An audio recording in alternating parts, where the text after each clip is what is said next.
Alrighty, welcome back for another episode of Two Plane Sports. Another recruiting, I don't know, it's a little bit of a mixture type video, a little bit of recruiting and a little bit of team news. Kind of a hodgepodge of information, bringing it to you guys on this Friday, which most of you guys probably weren't around when our first episode released. Uh, Last year, April 1st, on this day, we released our first episode. I think we're going to get Jose to link it right here. It was rather rough if you want to go back and take a look at it, but it's hard to believe it's already been a year.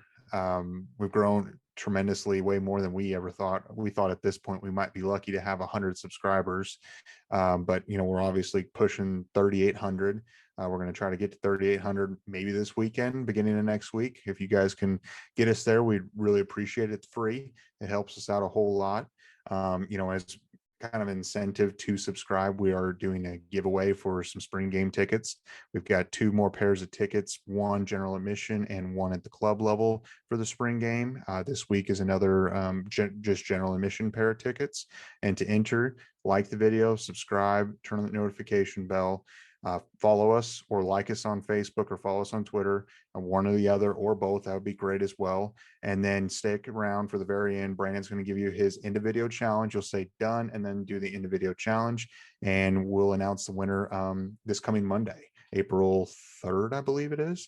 And we will ask you to email us and or message us on Twitter and we'll get you the tickets. So like I said, today is kind of a hodgepodge of things.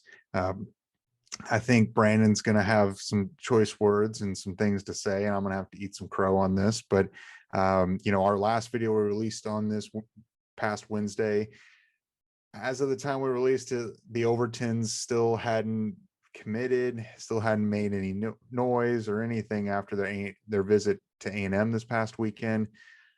But later in the afternoon came out their trips to OU and Ohio State have been canceled. They're announcing their commitment Friday, which is today as you're watching this at 2 p.m. on ESPN2, or I don't know if it's 2 p.m. Eastern or Central. It doesn't really matter to us anymore. It all signs point to A&M. I'll admit I was wrong. I thought he was going to take all 5 visits because I feel like you have nothing to lose and they're free visits, and because your offer is going to be standing there unless there's some sort of strings attached that A&M might have offered a ridiculous package and they couldn't have said no. Brandon, would you like to sound off on this? Sure, I guess. First of all, I want to start by saying, as my board says, birthday Hose. Today is actually Hose's birthday. So happy birthday, Hose. I hope you have a good one, bud. I'll do a couple shots for you. Salute. Now, going back to Lebbeus, if you guys go back and watch the very, very, very, very, very first time we ever brought him up, we had an emergency podcast because we thought it was a big deal. We all got excited. On that podcast, I think I started off by saying 100% he's going to Texas A&M.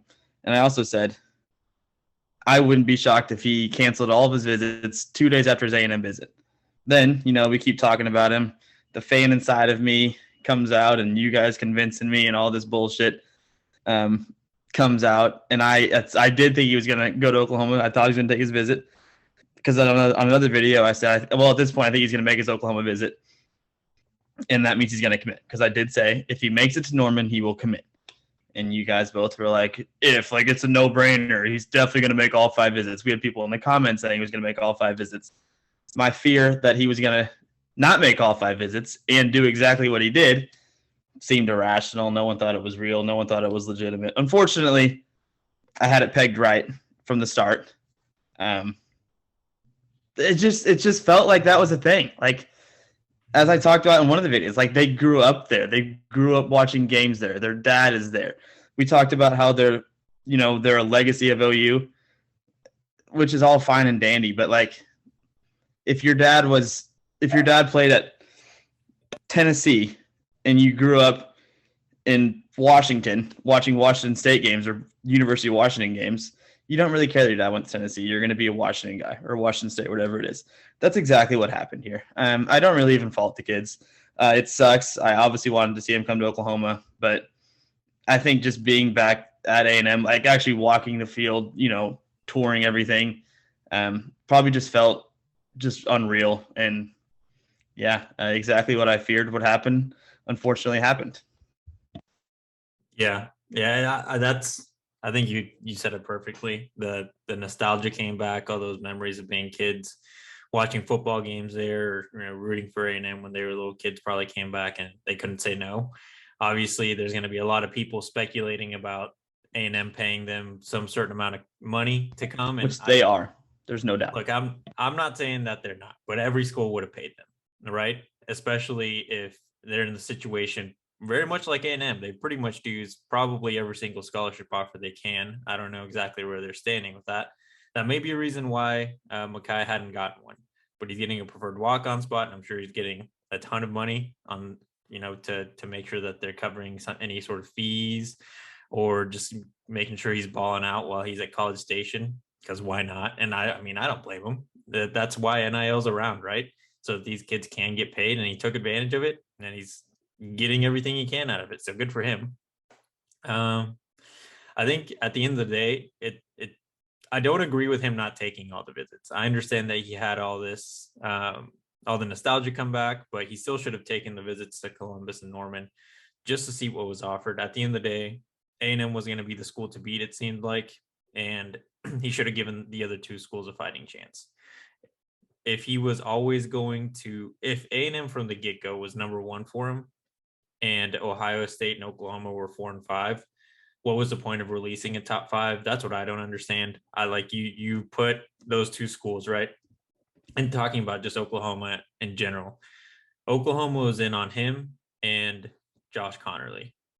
It seemed like Oklahoma put a lot of resources and time into Lebbeus and maybe put Connerly in a backseat because, again, if we're looking at scholarships, that might have been something that the school was looking at closely and just which one they would prefer more. And now Connerly seems like he's going to SC, which is, whatever. But then Lebbeus doesn't even give the coaching staff a fighting chance to try to win his commitment. Like, what, right? You should have just either said, these are my top 3, taken those 3 visits in April like he did, or March like he did, and then put Ohio State and Oklahoma in a position to move on with their recruiting. I mean, that's kind of it, really. I really don't care that they went there. At the end of the day, it would have been great for them to be in Norman, but it's not like A&M still hasn't won anything yet, which they should with this recruiting class. If they don't win a national championship, that the boosters need to look at that coaching staff, because if all they're doing is recruiting really well and not winning, all that money that they're paying these kids is going to shit. I do. Yeah. Oh, so I have one thing to say about this, because I think all 3 of us are saying it's a lock A&M, right? At this point, I think we're going to look kind of dumb. We might have to eat some crow again if somehow later today he picks either Oregon or Georgia, which I'm saying, I think we're all saying there's a 0% chance. But at the moment, he technically has not committed to Texas A&M. He is just, at this point, he's waiting to do it on ESPN or ESPN2, whatever Brum said. But are you guys giving Oregon/Georgia any chance? I think Oregon's the only one that's got a chance. If it's not A&M, it's Oregon. I don't think Georgia's got that much of a chance. 0. I'm with Brum on this. I'm giving 0-0, 100 A&M. Even on 3, you know how they have their prediction percentages? A&M is like 93%. Then Oregon and then Oklahoma is 3rd on their list with less than 1%. So even they don't give Georgia a fighting chance, and they actually got a visit. Yeah, it is what it is. I still don't understand why you wouldn't just take the visits. The visits don't hurt. You might as well have gone to all 5. It is what it is. I mean, whatever. But at the same time, if he knew for a fact it was Texas A&M, at the end of the day, he wasted Oregon and Georgia's time, but he's not doing that to Oklahoma and Ohio State, I guess. I guess a positive. I don't know. Yeah, all I'll say is in the next year or 2, there's going to be some mean transfer guys hitting the portal, because there's a lot of talent and there's only a few positions to play, and they're all in the 2022 class.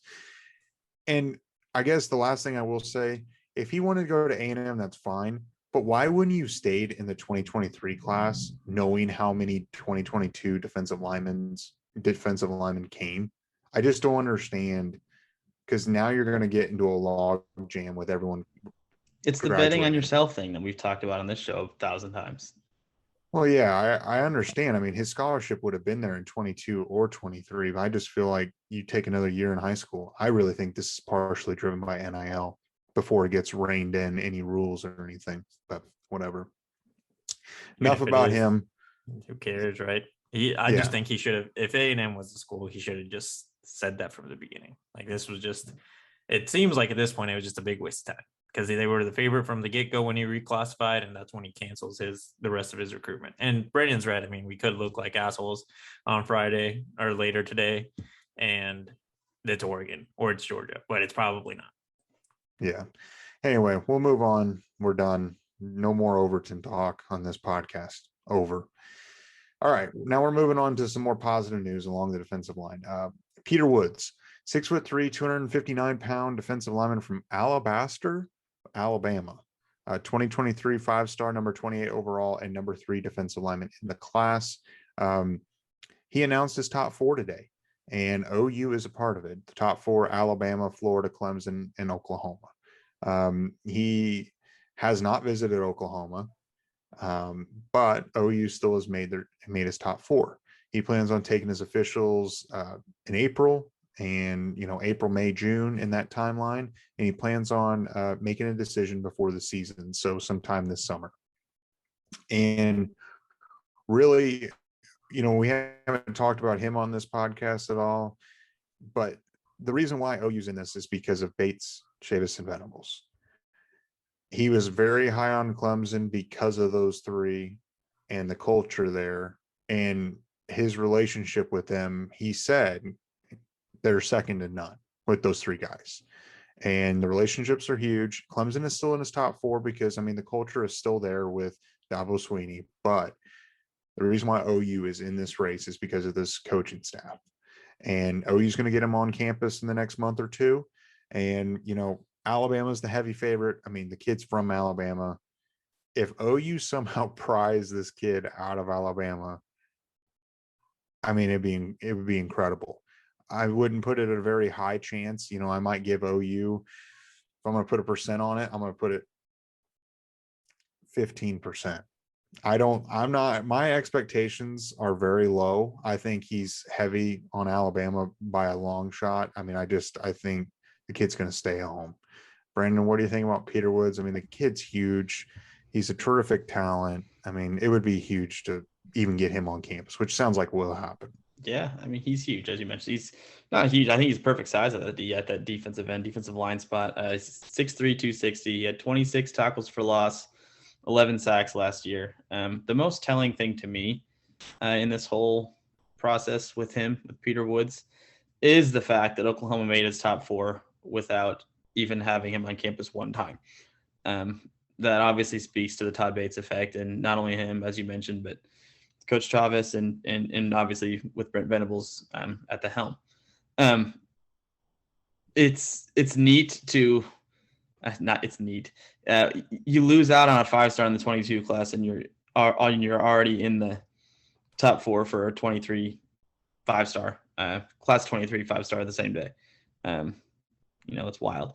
That D line is not going anywhere, despite losing out on Lebbeus. We're going to bring in some kids in that thing. The 15% thing, I don't know. I forget who we were talking about on the last podcast that we dropped about the Overton brothers, about how they hadn't committed after the A&M visit. I forgot exactly which kid we were talking about, but I said something about them at this moment in their life being a coach guy versus they're more of a coach guy than a program guy. Derek LeBlanc. Derek LeBlanc. Okay.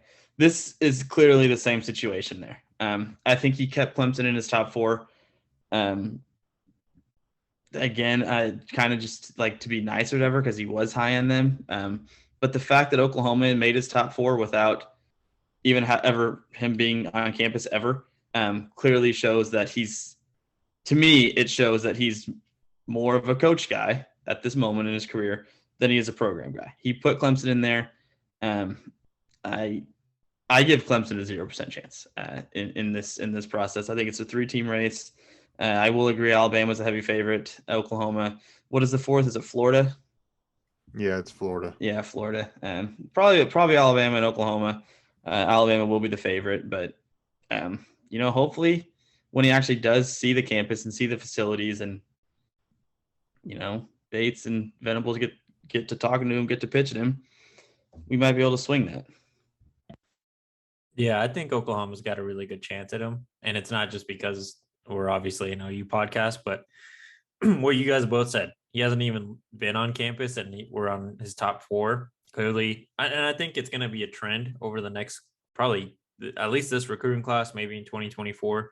Just I don't know how much they were recruiting for 2024 when they were at Clemson, but we're going to see a lot of coach guys come through, the guys that really made good relationships, especially on the defensive line with Coach Bates. And I mean, we're reaping the benefits right now, right? We lost a lot when Lincoln left, or not a lot, but we lost some good talent when Lincoln left, and we're replacing that with coach guys coming because of Bates or Venables or Coach Miggy. Like it works both ways, right?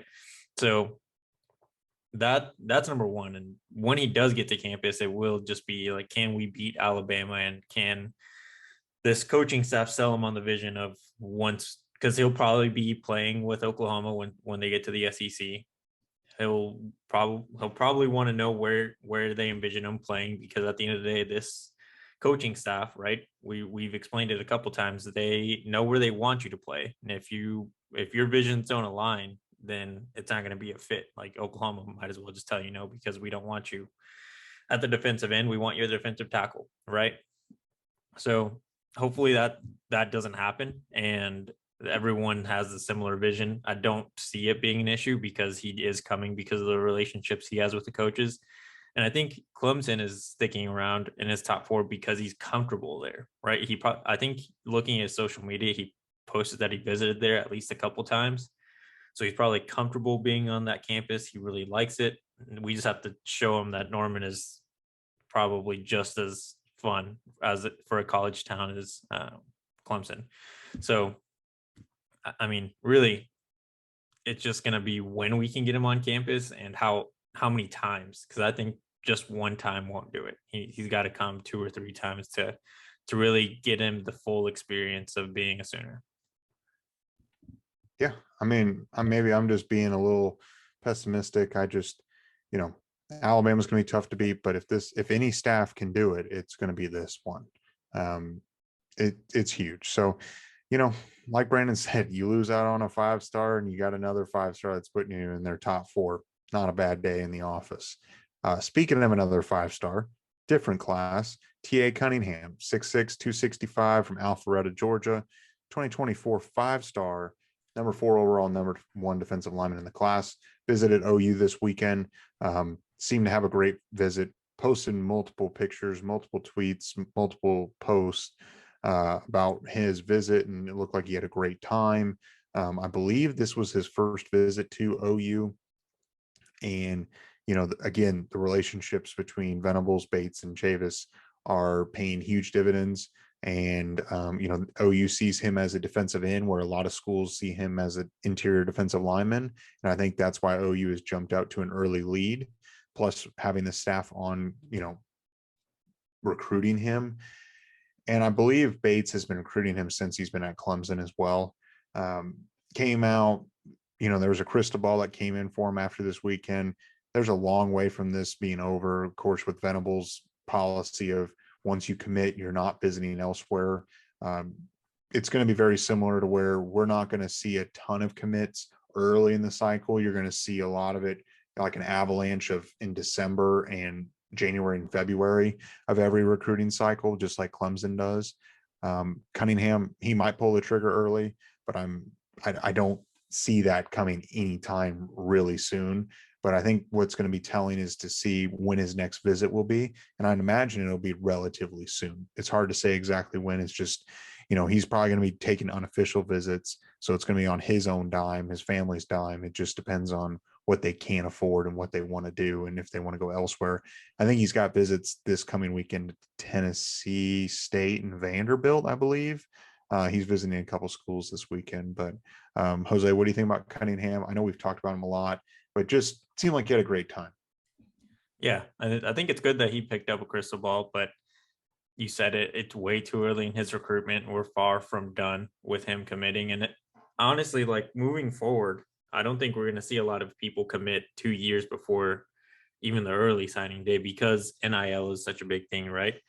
To probably a lot of kids. And even though I still believe that it's not the sole decision or sole reason why most kids will decide on a school versus another, it is going to play a part in their recruitment. And NIL will more than likely change a lot over the next couple of years with the amount of money that schools will be able to give. If there's ever regulations put in place, that'll be a situation that kids will have to look into. So yeah, I wouldn't expect many kids to start committing to maybe like a couple months before the early signing day. So maybe start seeing them in like August, September, rather than 2 years before they can even sign a letter of intent. But it is good, like you said, we have an early start on him. We'll just have to continue that communication over the next year and a half until he can actually sign that piece of paper that says he's going to be a Sooner. But I mean, you said it, he's really good. We've talked about him a few times, and we've got a lead on him, and he's the number one defensive lineman in his class, right? We've got 2 and 3 in that class as well. We have the number 1 edge, I think, and then 2 as well in that class that we've got some pretty good leads on. Yeah, I was going to say David Stone is up there, and Nigel Smith is another one. So those are the top 3 of 4 defensive linemen in that class. I mean, 2024 is going to be a humongous class. I think it's going to be arguably the best class OU has seen in recent memory. I'm going to go way out on a limb, but the staff will be coaching long enough. There'll be a good track record. They'll establish their roots. I really think 2024 is going to be a huge class. Not that 23 won't be good, because it will be good, but I think 2024 could be a top 5 class. Brandon, do you have anything to say about T.A. Cunningham? I think T.A. Cunningham at 6'6", 270 is going to be so fun playing defensive end for us. He's a guy that had, I think, upwards or near double-digit pass deflections last season too, when I looked at his numbers, which is obviously with that size, it makes a lot of sense. But I think we mentioned him in a couple of videos ago, and I think we all mentioned of all the 24 kids or whatever, I'm very, very confident that T.A. Cunningham will eventually be a Sooner. Obviously, there's a long time in this process as he is class of 24, but I feel pretty good about that one. I would, if I were a betting man, I would bet a decent amount that he ends up a Sooner. Yeah, and that's something we're going to be watching this recruitment for the next year and a half. So again, already hit the subscribe button. I mean, we're going to keep it rolling. If another year, we're hitting the year mark today, we're going to get you another year in 2023, which will be here before we know it. So another guy that doesn't have a scholarship offer from OU yet, but I feel like is someone to watch, is Jacobe Fowler, 5'11", 210-pound running back from Lakeland, Florida. He's a 2023 3-star running back. He visited OU this weekend on his own dime, unofficially. And, from his Twitter, we posted about him. It seemed like he had a great visit, and he's already planning a return visit here in the near future. What that looks like exactly, I'm not sure. But I think OU is a little hesitant to offer a scholarship with him just yet, because OU is still thinking about going after, and I think they're pursuing Campbell, the USC transfer running back, to see if he'll hop on board. We talked about in the previous video that OU's in a great spot with Trey Wisner, and he's looking like he might be one of the running backs in the class. And it also depends on where Dylan Edwards is sitting at. Is he from Derby, Kansas? Is he going to want to be a Sooner? And if we don't get the transfer of Campbell, and then they're not so sure about Edwards, I could see an offer coming in quickly for Fowler. I think they're going to keep kind of the connection there, keep recruiting him, get him back on campus. And also, he's got a great teammate in Cormani McLean, 2023 5-star, number 3 overall, number 1 cornerback in the class. I guess Fowler and McLean are really good friends, and they're talking about taking a visit together back to OU in the near future. So not only, you need a running back, you might be able to get a package deal of the number 1 cornerback in the class. That's not a bad bad consolation prize to get these two if you lose out on Edwards or don't get the transfer. Jose, what do you think? Yeah, I mean, Fowler is like a backup to a backup plan in regards to recruiting, and I know that sounds bad, but Oklahoma's standards for recruiting are very high, and I think it's too early to be offering someone that maybe hasn't shown the production that coaches need to feel confident, and maybe he's just underrated in all these recruiting websites, and he should be a 4-star, right?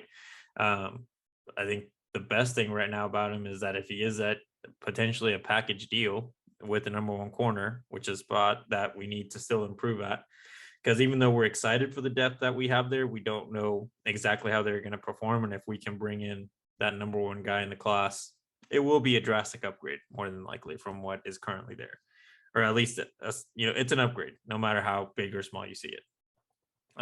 So that'll be good. Again, I just think we're behind in Cormani's recruitment, right? I think he's pretty heavy lean to Alabama, if I remember correctly. Bama and Florida. Yeah, so we're kind of behind in his recruitment. Maybe Valai will get us a leg up since he was part of that Alabama coaching staff that was recruiting him last year. So I guess that's a bright side. But for Fowler, it wouldn't be bad because we all need. It's always good to have depth, especially at the running back position. But we'll just have to see how all this transfer stuff comes about. I mean, that's kind of when a lot of those lower rated guys are going to they're either going to benefit or pretty much get screwed because of the transfer portal. And it's unfortunate, but that's just kind of the reality of the situation now. We'll just see where he ends up and if Oklahoma is interested in the long run. Going back to Fowler and mention his production. I mean, he had in 2021, he rushed for 720 yards, 11 rushing touchdowns, but he did it on 7 yards a carry or 6.8 yards a carry, which, as I mentioned a bunch of times, is my favorite stat. That right there is pretty damn efficient. I think he could be a guy that could be sneaky, as I was mentioned, maybe a guy that could be potentially a little bit underrated. If him and this corner are boys, it's never a bad thing if we are able to sway him and get him to, be feeling good about Oklahoma. Not only because I think he could be a pretty darn good running back, but I mean, if he's friends with the number one corner, he's going to be recruiting him as well for us, which is neat. Fowler also played a little bit of linebacker in 21. Not a whole lot, but he had I think 20 tackles or 19 tackles, something like that. So he's versatile. Obviously a very athletic guy. I like the 7 yards of carry, and I like the 11 touchdowns. I think he could be potentially an underrated running back, and maybe will eventually earn that 4th star before it's all said and done. He's probably a guy that needs next season to really prove that he is a guy that could be a number one running back or a good addition to a 1-2 punch. But I know we have another player to talk about. I have a question for you guys. Don't you feel like we took a drastic swing from recruiting a lot of really top talent on the offensive side with Lincoln Riley and that staff to recruiting a lot of really good defensive talent, and offenses either were taking a back seat or kids maybe aren't as interested in being, or those top kids aren't as interested in being a Sooner and the upcoming classes just because Lebby isn't as proven? It just seems to me like that's kind of been a trend. Yeah, I mean, I do agree because, Venables, he has nothing to prove. His name speaks for itself. Linebackers, they know what they're getting. He puts guys in the league. And Lebby, I mean, Cale Gundy came out and said today, or not today, but this week, that, Lebby's one of the brightest offensive minds in the country. And I just think Lebby just doesn't have the track record just yet. You give him a couple years, OU is going to start recruiting extremely high on both sides of the ball. Not that they're not recruiting high, at a high level on the offense right now, but if Lebby puts together a great season this year, which I think he will with Gabriel, I mean, the offensive players are going to start lining up. It's going to be the same way. I really think it's just going to take a year to get a little more of a track record. The old saying, defense wins championships. I think it's absolutely true. And I think it's like, I can't remember the last time that we've been in the running for so many 5 stars on the defensive line or defensive, front 7. With, you got DJ Hicks, you got David Stone, you got T.A. Cunningham, Derek LeBlanc. It's so I do maybe the offense is taking. I don't know if I would so much as call it a back. I mean, I guess maybe the slightest of back seats, because you still look at the offensive talent that they have brought in under Brent Venables, with a guy like Jaden Gibson who I think is going to be an absolute freak with his body size. I think he's 6'5" at receiver. I think he's going to be just freaky. You got Ashton Cozart, who's already committed, who is also a very, very highly touted wide receiver. Jackson Arnold, borderline 5-star, or he might actually be a 5-star in Rivals. He's pushing it on 24/7 at the quarterback spot. The number 124 quarterback just visited, had a great time. So so maybe it's taking a slight backseat, because that bitch out west is obviously getting guys like Raleek Brown to commit, and DeAndre Moore, and some of those guys who I think would have been fun. But so maybe, like I said, maybe the slightest of backseats, because I do still think like we're not slacking too bad on offense. You got Richard Young visiting, like, yeah, maybe a slight backseat, but not a lot. But I am very much excited to see the more defensive focused recruiting, I guess is how I put it. It's a backseat because OU is starting to be not in the running for the top 4 and top 5, all of them along the defensive line, defensive ends. It's hard to match that on the offensive side. So I do agree. I mean, they're not recruiting slouches on the offense. It just seems like we're in the running for a lot more defensive players because of the long track record. So. Yeah, and maybe I'm like too ready to push the panic button already. I mean, we haven't even seen a season with Lebby, but I think it's definitely something that we should all be looking at, because if this next season, the offense doesn't look as good as maybe even the UCF offense when Lebby and Gabriel were together, then it could be a concern on how we're going to be recruiting on the offensive side. And I agree. I think I get a lot more excited about defensive recruiting, because I believe that defense wins championships, like Brandon said, but it could be an issue moving forward if Lebby doesn't do what he needs to do, which I don't think is the case, because he did perform at Ole Miss in the SEC, and he should be good in the Big 12. But it is something that we need to keep an eye on. I have a lot of faith in Lebby, but at the end of the day, I think if the defense ends up being the defense that we think it's going to be within a couple of years, as Brum mentioned, that 24 class is going to be freaky. It's going to be scary. So if the defense is what we think it's going to be, at the end of the day, Jeff Lebby and the offense, they're only have to be able to score. If you score 24 to 21 points a game, you should be winning. I mean, I think we can fit that. Yeah. I mean, I think the days of having to score 50 and 60 points are going to be gone. Oh yeah, so I agree with that. So we'll see. Yeah, it's definitely something to watch. I mean, it's not going to be like, as much as we don't care for Lincoln Riley, his offenses were historically some of the best. And we have to keep that in mind, that while we don't really care for them, they were incredible. I mean, last season was a little bit of an outlier, but previous seasons they were very good. So we got to keep that in perspective as well. This is more of, we're about to wrap this up, but this is just more of kind of a tidbit on some team updates. But Justin Harrington, he was a JUCO transfer. He transferred in 2020 from he's from Raleigh, North Carolina. He was hurt in the fall of 2020 during the football season. Ended up, I think he tore his ACL, I believe, and he announced so he missed all of 2020. He wasn't playing in early 2021, announces transfer on October 1st of last year. And Joshua Eaton posted a picture on social media with Harrington in the back. So Harrington's going right now, apparently going through compliance and trying to become eligible. And he's trying to get cleared. He might get cleared in the next week or two. And if he does get cleared, he's instant safety help. I mean, he's 6'3", 215 pounds. I feel like he probably just didn't have a great experience with the previous staff, and that's probably why he was transferring. Getting a guy like him, I mean, he's got the size. I hope he gets cleared. Just adds another body to compete, and he might be able to start. I don't know. It's tough to say. You guys have anything to say about Harrington? I don't think he'll start, but it's good that he's back. Yeah. I mean, we haven't really seen him we haven't really seen him play, but yeah, it's good to have him. Hopefully, he adds to the depth, and as you mentioned, Rome, he's got that great size. Maybe he can be something. It's Yeah. never bad to have depth.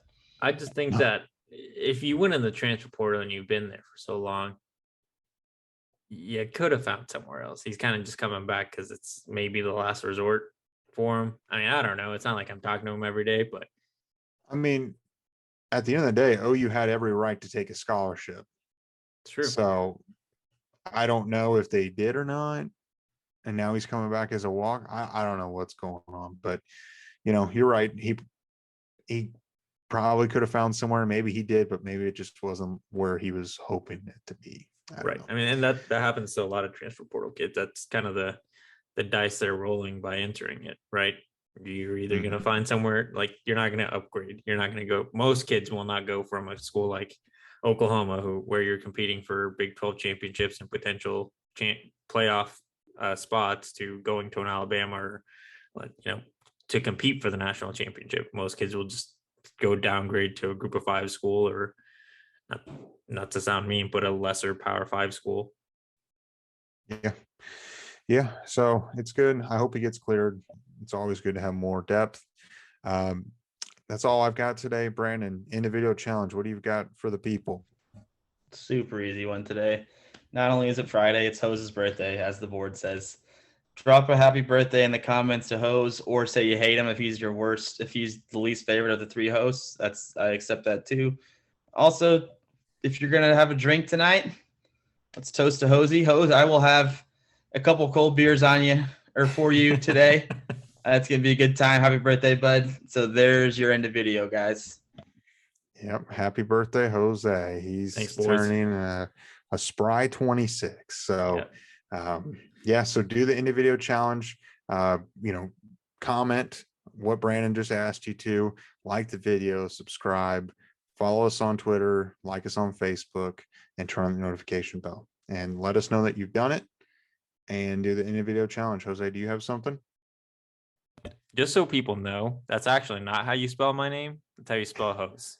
Just, throwing it out there, but we'll wrap it up. Just throwing it out there. No, actually, that is how you spell it. Me and Hose went to get a haircut one time in college, and the lady who was, I think there was like a 25-minute wait or whatever, so we had to put our names down, and I don't know. I talked for both of us for some reason. I was like, yeah, Brandon, and Hose, and she starts writing down Hose. And I was like, hell yeah, you got it right. And then she's like, oh, wait a second. I know that's not right. You remember that? Yes. She's like, I know how to spell. It's definitely with a J. And I was like, dude, you literally wrote down Hose first. So now that's how you spell it. Yeah. Yeah, we'll that's why we call them Hose. Yep. All right. So we can wrap it up now. Just wanted to throw that out there. See ya. Yeah.